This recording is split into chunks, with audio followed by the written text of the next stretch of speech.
My name is Marcus Taylor, and for most of my adult life, I lived in the shadows of other people's decisions. At 27, I was doing everything I could just to survive in a city that seemed hell-bent on watching me fail.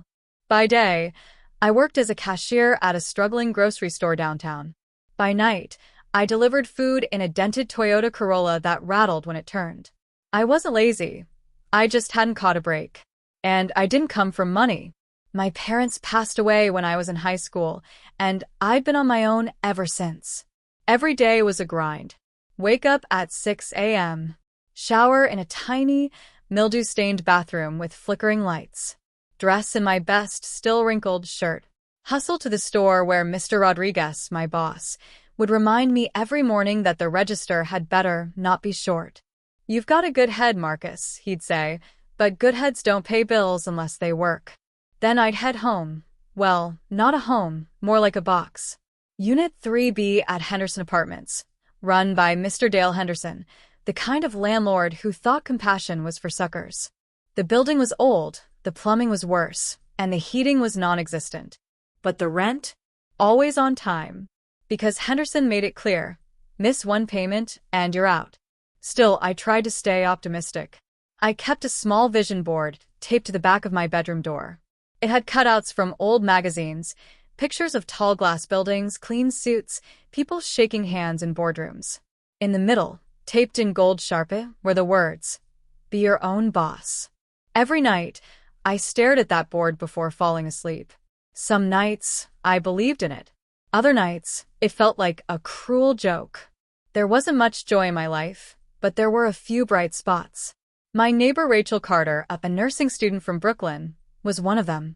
We'd often cross paths in the hallway, exchanging tired smiles or splitting cheap takeout when our power got cut for the third time in a month. She was smart, driven, and endlessly kind. "Marcus," she'd say, "you've got something special in you. Don't let this dump convince you otherwise." I wanted to believe her. One rainy Thursday evening, I came home soaked to the bone after a double shift. My feet hurt, my back ached, and my phone was down to 2%. But as I approached the door to my apartment, I noticed a neon orange slip taped to it. At first, I thought it was a maintenance notice. But as I got closer, I realized what it really was. Eviction notice. My heart dropped. Failure to pay the full balance of rent by the 3rd of the month has resulted in termination of tenancy. You are required to vacate the premises within 72 hours. I stood there, frozen, water dripping from my jacket onto the peeling floor. What the hell? I had paid. I always paid. I ran down to Mr. Henderson's office, my boots squelching against the hallway carpet. He was sitting behind his cluttered desk, sipping something brown out of a chipped mug. He didn't even look up when I walked in. "Mr. Henderson," I said, trying to keep my voice steady. "There's a mistake. I paid my rent. I sent it through the app, like always." He finally looked up, raising a brow. "Marcus." "Yeah, I saw the payment. Problem is, it came in a day late." "That's because the app glitched," I said, frustration bubbling. "You said you'd fix that. You told me last month it wasn't a big deal." "Well," he said with a smug shrug, "I changed my mind. I've got a new tenant moving in. He's willing to pay $200 more a month." I blinked. "So you're throwing me out because someone else offered you more?" "That's how the game works, kid. If you don't like it, maybe get yourself a better job." He smirked, sipping from his mug again. I wanted to scream. I wanted to break something. But instead, I turned around, walked back upstairs, and stared at my vision board. "Be your own boss," it said. That night, I packed my bags in silence. Rachel helped me carry them to her couch, where I crashed for the next few days. I try not to cry, but when she went to class, I did. Not because I lost an apartment, but because I had let life make me feel small again. Still, something had changed. That night, as I lay on Rachel's couch staring at the ceiling, a strange calm washed over me. I wasn't just angry. I was done playing small. Maybe I didn't know how yet, but I was going to figure out a way to never feel powerless again. And one way or another, Dale Henderson was going to remember the name Marcus Taylor. The morning after I was evicted, I sat on Rachel's couch staring at a blank screen on my phone. My world felt like it had collapsed overnight. My clothes were stuffed in 2 garbage bags in the corner, my dignity tucked between old pizza boxes and unpaid bills. But somewhere between exhaustion and despair, I did something I hadn't done in months. I opened LinkedIn. I don't know why. I hadn't updated it in over a year, and my resume looked like a patchwork of dead-end jobs and broken dreams. But I was done waiting for something to change. I typed, looking for new opportunities, willing to learn, willing to grind. Then I scrolled through job postings. Most of them needed degrees I didn't have, or 5 years of experience in something I'd never done. Still, I applied to everything. Sales intern, office assistant, virtual receptionist, junior real estate analyst. I didn't even know what that last one meant. But the next afternoon, my phone buzzed. Hello. I answered, trying not to sound like I'd been napping on a borrowed couch. Hi, Marcus Taylor. This is Christine Patel from Franklin Holdings. You applied for a real estate internship. I scrambled to sit up. Yes, that was me. We were impressed by your hustle. We'd like you to come in for an interview tomorrow at 10 a.m. Would that work? I stared at the ceiling like it was made of gold. Absolutely. I'll be there.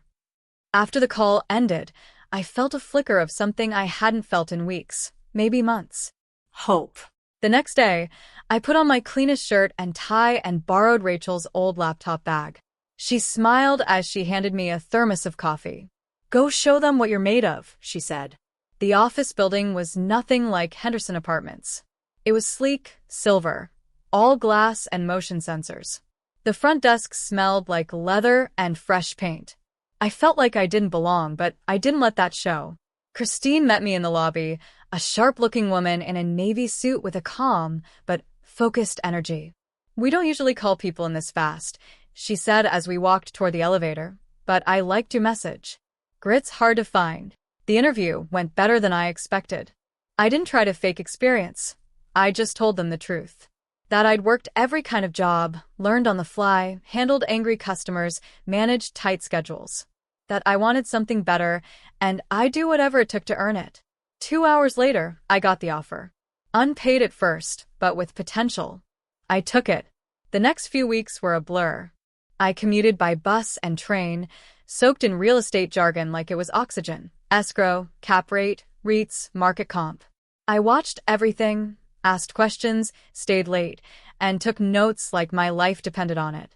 Because it did. I started noticing something strange. One of Franklin Holdings' upcoming acquisitions? A collection of distressed properties in Brooklyn, including, believe it or not, Henderson Apartments. When I saw the name on the internal list, my blood ran cold. Dale Henderson, I muttered under my breath, seeing his name on the ownership documents. Apparently, his building was in trouble. Franklin was considering buying him out. He was behind on taxes, had pending code violations, and several tenants had filed complaints. Christine passed my desk and raised an eyebrow. You good, Marcus? I nodded slowly, hiding the fire in my chest. Yeah. Just processing. That night, I went home. Well, back to Rachel's couch and couldn't sleep. I stared at the ceiling again, but this time it didn't feel like a cage. It felt like a canvas. I started digging into property records, public databases, tax liens. I watched YouTube videos on investment strategies until my eyes burned. I downloaded free spreadsheets that mapped ROI and cash-on-cash returns. And I started getting ideas. Big ones. A week later, Christine asked if I wanted to shadow her during a pitch to investors. You've been killing it, she said. Might be time you get a glimpse of the big leagues. The meeting was in a high-rise downtown. I stood in the back, watching as she presented Franklin's strategy to a group of older men in tailored suits. But what stuck with me was the way she explained leverage. She wasn't just talking about money. She was talking about power. About how people with vision could take something broken and turn it into a gold mine. That night, I stayed up sketching a new vision board. But this time, it didn't say, be your own boss. It said, own the building. The next Monday, Christine pulled me aside. You remember that Brooklyn property we flagged? Henderson Apartments. I nodded slowly. Word is the owner's desperate to sell. You've been studying up on real estate. Want to take the lead on the initial research and due diligence? My mouth went dry. Yes. Absolutely. She smiled. Good. Put together a report. If it checks out, we'll move forward fast. I walked out of that room with a storm brewing inside me. Dale Henderson, the man who threw me out without a second thought, was about to find himself answering to the same kid he once said should get a better job. The tables were turning, and this time I was setting them. The next morning, I got into the office an hour early and started drafting the due diligence report on Henderson Apartments. I knew every crack in that building, every leaky pipe, every broken stair railing, because I had lived it. But this time, I wasn't just a tenant.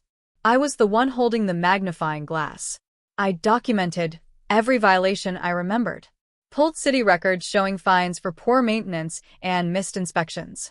I even reached out to Rachel and a few other former neighbors, asking if they'd be willing to anonymously describe their experiences.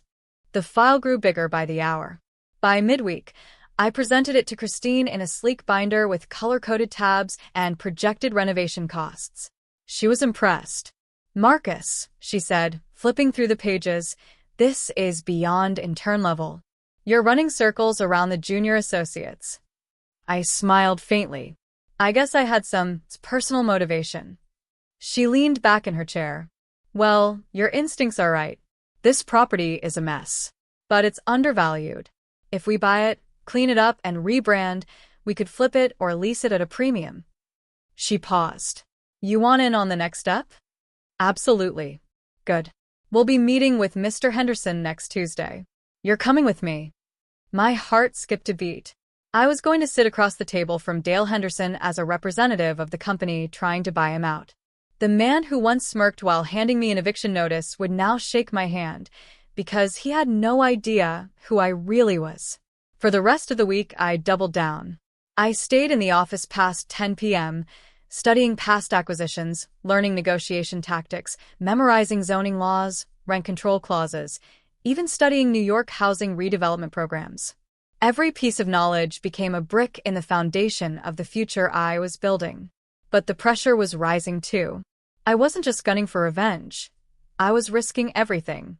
I was still unpaid. My savings were gone. I was couch surfing. If I messed up, I'd be back to square one. Worse, I wasn't sleeping. Rachel noticed. "You've barely said 2 words this week," she said one night, handing me a bowl of mac and cheese. "What's going on?" I hesitated. "I think I'm about to do something huge, but I'm scared." She looked at me, her expression softening. "Good. If you weren't scared, it wouldn't be worth doing." Then she added, "But don't let revenge be your only fuel. Burn too hot, and you'll lose yourself." Her words stayed with me. Tuesday came. Christine and I arrived at the downtown conference room 15 minutes early. I wore my one tailored suit, a gift from an older intern who had left for law school. Christine wore her usual calm confidence. Then the door opened. Dale Henderson walked in, slightly hunched, with a yellow legal pad under one arm and a tired smirk on his face. He didn't recognize me. Not even a flicker of memory. He greeted Christine, then turned to me. "And you are?" I extended my hand. "Marcus Taylor. Research and redevelopment." He shook my hand. "Nice to meet you." I smiled. He had no idea. The meeting started. Christine led with numbers, facts, and projected ROI.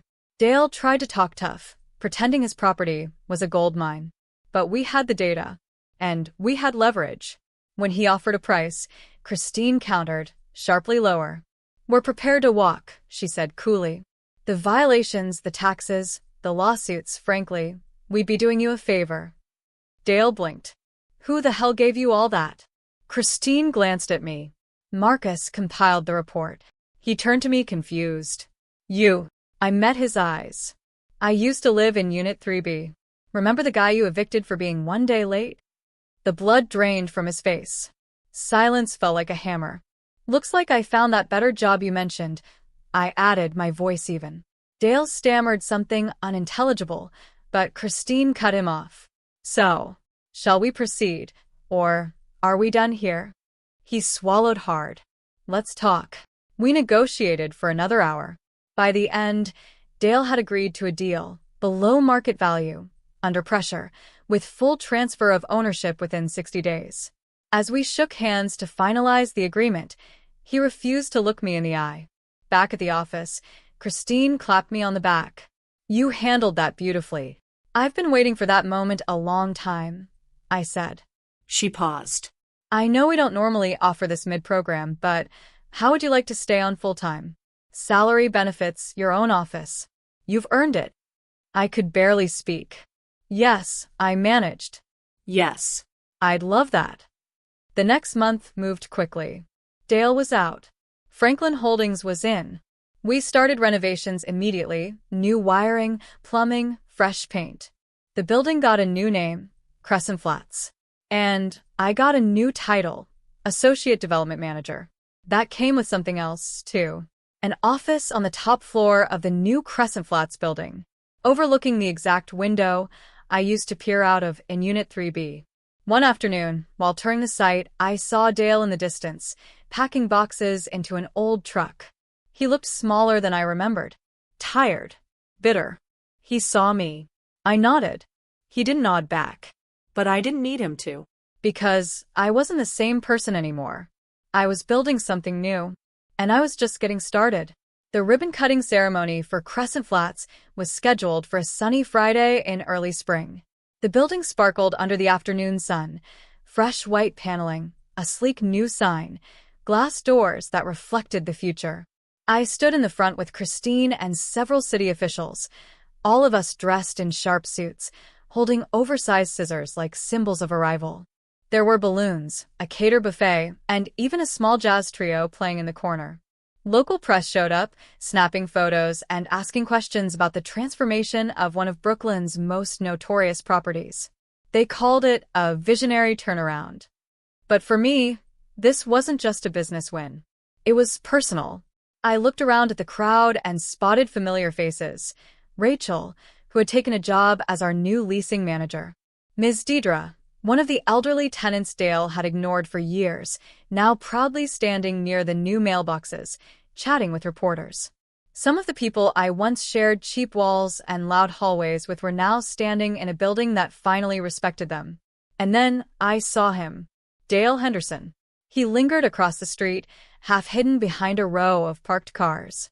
No suit, just jeans, a faded polo, and eyes filled with something dark. He didn't look curious, he looked resentful. Bitter. I almost looked away. But then I didn't. I crossed the street toward him. He noticed and shifted uncomfortably, but didn't move. You've got some nerve, he muttered. No, I said, stopping a few feet away. You've got some nerve, acting like you didn't kick a man out just to flex your power. He scoffed. You got your win. What else do you want? I didn't do this for revenge, Dale, I said. I did this to build something better. For people who actually matter. He rolled his eyes. You think slapping paint on a dumb makes you a hero? No, I said calmly. But caring about people does. And I do. We stood there for a long moment, the buzz of the celebration behind me and the weight of our shared history between us. You'll burn out, he said finally. This city doesn't keep folks like you on top for long. Maybe, I replied. But I'd rather burn out building something real than rot running from accountability. I turned and walked away. I didn't need his validation. Back at the ceremony, the microphone passed to me. Christine gestured for me to take the podium. I looked out at the crowd. Some of you know, I began, that I used to live here. Not in this version of the building. In the old one, the one with mold in the vents and heat that didn't work in winter. I was evicted, tossed out like trash. But I wasn't the only one who was overlooked. Heads nodded. People leaned in. But here's the thing about being pushed down, I continued. You get a clear view of the foundation. You start learning how things work, what's broken, and how to fix it. And if you're lucky, you find people who see something in you, who remind you that you still matter. People like my mentor, Christine. People like my best friend, Rachel. And people like all of you, who never stopped believing that communities deserve better. I held up the ribbon-cutting scissors. This building isn't about revenge. It's about rebuilding, renewal, and resilience. Applause erupted. I smiled, then turned to Christine. Together, we cut the ribbon. The crowd cheered, cameras flashed, and for the first time in years, I felt like I was exactly where I was meant to be. Later that night, Rachel and I stood on the rooftop of Crescent Flats, where we had added a community garden and small lounge space. The city sparkled around us. "You know," she said, sipping from a cup, "I think this is the first time I've seen you truly relax." I exhaled. It feels surreal. Like I'm still waiting to wake up. "But you're not," she smiled. "You built this." There was a pause. "And what now?" she asked. "What comes after the win?" I looked out over the city. "There's more to do," I said. "More buildings like this. More people who need a second shot." I turned to her. "I'm not done. Not even close." She bumped her shoulder against mine. "Good. Because I think you're just getting started." And in that moment, as the city buzzed beneath us and the stars blinked into view, I realized something. The real victory wasn't that I had become Dale's boss. It was that I had become someone worth following. Someone who could turn broken walls into homes. And pain into purpose. 3 months after the ribbon cutting, Crescent Flats was at full capacity. Every unit was occupied. The tenants weren't just renters. They were part of something new. We'd launched community events, Sunday morning coffee socials in the lobby, art shows by local painters, rooftop yoga. People smiled more in the elevators. Kids played safely in the courtyard. I walked the halls. Often not because I had to, but because I wanted to. I remembered what it was like to live here before. And I never wanted anyone to feel that powerless again. One afternoon, I bumped into Ms. Deidre in the mailroom. She looked up from her stack of coupons and smiled. "Mr. Marcus," she said. "Still checking on us like we're your own kin." I laughed. "Always, Ms. Deidre. Always." She patted my hand. "You made something beautiful out of something broken. Not many people can say that." Her words stayed with me. Later that day, back in my office, I sat by the window and stared at the skyline. A letter sat on my desk, an official offer from Franklin Holdings. They wanted me to come on board as a partner. Full partner. It wasn't just a raise or a title change. It meant equity. It meant I could start leading projects, pitching properties, hiring my own team. I wasn't just being given a seat at the table. I was being offered my own. But with that came a choice. Because now I had options. I could stay here and help Franklin Holdings expand, take on more buildings, scale our vision, become a name in real estate development. Or I could start something of my own. Rachel knocked gently on the door, snapping me out of my thoughts. "You look like someone deciding the fate of the world," she teased. "In a way, I guess I am," I said. I handed her the letter. She read it, her eyes widening. "Marcus, this is huge." "I know, but you're not sure." I shook my head. "They've given me so much. But part of me wants to build something different. Something that puts people first, always. Not just what's profitable, but what's right." She nodded slowly. "So do it. Start your own firm. I'll come with you." I blinked. "You're serious?" "Dead serious. You already know what matters. And people trust you." "I trust you." I looked back at the skyline. My heart beat faster. Not from fear, but from clarity. "All right," I said finally. "Let's do it." Within 2 weeks, I'd filed the paperwork. Harbolite Development. That was the name I chose. Inspired by a dream I once had during the darkest days of my eviction, a dream of a lighthouse shining over the city, guiding lost souls back home. Our mission? Restore, rebuild, and respect. We weren't just flipping properties. We were transforming lives. We focused on neglected buildings in underserved neighborhoods. We partnered with local artists, teachers, and small businesses to create spaces that gave back. And yes, we made money, but we also made meaning. One of our first projects was a building not far from Crescent Flats. It was even worse than the one Dale had owned. No hot water, roach infestations, collapsing ceilings. But I saw potential. And so did Rachel. It took nearly a year, but by the time we finished, it wasn't just livable, it was loved. And people noticed. Local news ran features. Housing nonprofits asked to collaborate. Even city officials started calling, wanting to learn how we were pulling it off. And then one day, something unexpected arrived in the mail. A handwritten note. From Dale Henderson. Marcus, I've been watching what you've built. I was wrong. About you. About everything. You turned pain into purpose. I hope someday I can find that kind of redemption. DH. I read it twice. Then I folded it up and tucked it in my desk drawer. Not out of spite, but because I no longer needed closure. I had already moved on. A year after starting Harbolite, I stood again in front of Crescent Flats, now just one gem in a growing constellation of restored buildings. A little boy ran past me, laughing, with a kite made from recycled paper. His mother followed behind, waving to someone through a sunlit window. Rachel joined me on the sidewalk, holding 2 coffees. Did you ever think, she asked, handing me one, that the worst moment of your life would lead to the best one? I took the coffee. Not in a million years. She looked at the building, then back at me. So, what's next? I smiled. There's always another fire escape to climb. Another broken thing worth fixing. We clinked coffee cups. In the end, the story wasn't about getting revenge on my landlord. It was about reclaiming my voice. About turning a locked door into a new beginning. And about proving that sometimes, when the world kicks you out, it's just giving you space to build your own.